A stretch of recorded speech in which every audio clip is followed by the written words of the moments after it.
look at this lovely light that comes in when the sun rises. Really, I should be at the bottom of the garden showing you the beautiful view of the fields at the back when the sun rises there, but this is all I can manage. At 55, I finally understand the value of welcoming the new day, another day of life. So it's Thursday, my last day of my working week.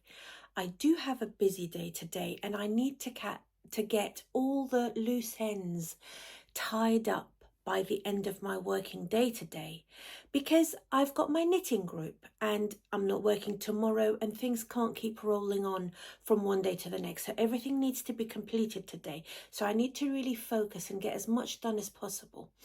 Today I am going to be visiting a client who's always seen me in a long brunette, and that's what I'm going to put on.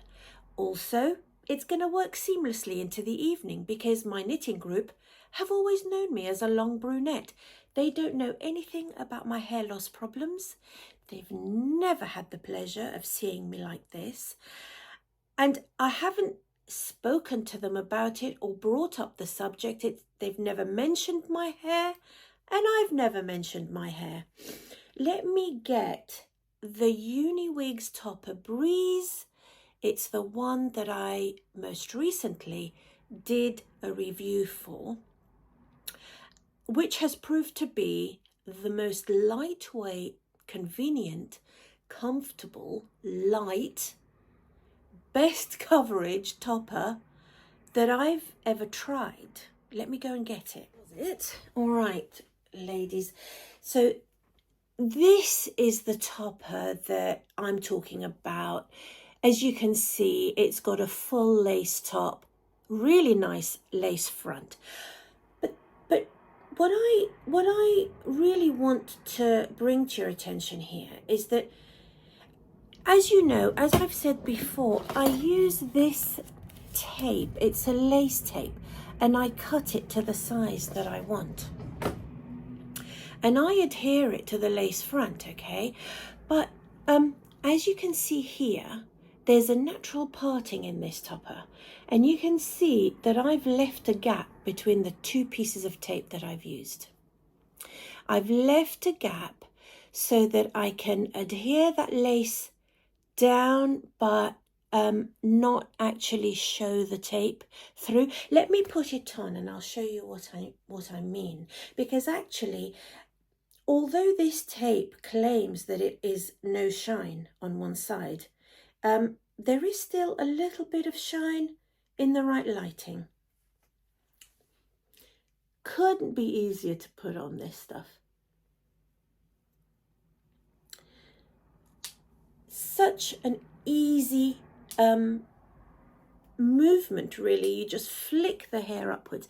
And then I have my mirror here, and what I do is I get hold of that lace and I kind of gently stretch it across and adhere it down. And that will enable the bit of lace that's got no tape on it to lie flat against my skin and just disappear. I always wondered, how is it that when I'm holding the topper up, I can see the lace, but when I put it down against my skin, it disappears. I have to stretch it over a little bit more for it to lie as flat as possible and just adhere it down. And a little bit of warmth from your fingers, holding that lace, holding that tape down, just allows that glue to just kind of melt into your skin. So let me brush it for you, and I want to show you a close-up of what the finished result is. All the clips, there are only 4 clips, amazingly.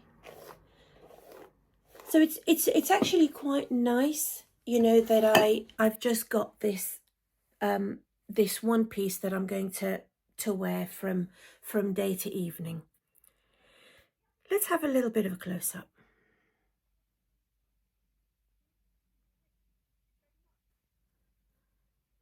The lace is flat and there's no shine from the tape. The tape is on either side of that parting. So because I'm going to be at work, I'm just going to put on just a band. I'm wearing these little diamante earrings with the silver band. It ties it together. My hair is away from my face. It looks natural, very natural there. I'm having a quick bite to eat in my car before my next appointment. Weird, and it's got vegetables in it, but very nice if you're hungry. And I am quite hungry because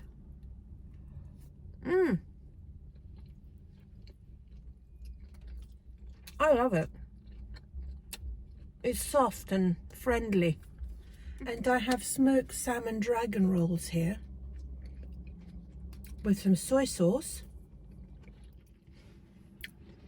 Maybe some people don't like having lunch in their car, but I really like it. It's such a lovely oasis. It's a haven in the middle of my day of just getting into my own space and putting a video on or having a Kindle book or a podcast playing. I'm taking 5 minutes out. For you ladies who have already retired, I'm sure that there are other moments of oasis in your day that you look forward to, but my lunch break is a nice way to split my day into manageable portions. And I'm already thinking about how things are going to go after work. I do like to plan ahead when I can. Sometimes I can lose myself in my own thoughts and neglect my planning, my day-to-day life, you know, getting myself organized. I'm terrible for that sometimes. But at other times I do get my head together. Last night I did a really nice autumnal pork casserole. So we've got that as leftovers, and I really value leftovers, especially when I know that I'm due to be going out in the evening. I don't want to have to rush. So I'm going to go to my knitting group. As I said earlier, I thought ahead and I've got the right hair on. I'm the right persona for my activity this evening. So that's the end of my my working week now. I know that you've all been very kind about my appearance, but I really feel like I've been dragged through a hedge backwards at the end of every working day, and I'm very I feel like my makeup is run. I keep looking at that pear tree up there. It's dropped all the pears down here on the floor, on the ground. I must get round to picking them up before it's too late and it gets too cold. I can either take the socks to finish today, because like homemade cakes, I really feel that socks give you that certain X factor when it comes to making a fuss of somebody or showing them that they're appreciated. I definitely need to spruce myself up a bit because it's my downtime now. I need to sort a bit of makeup on, get this hair, give it a little bit more body, change out of this rather drab green jumper, and then decide, do I take the socks to work on or do I take the crochet to work on? Decisions.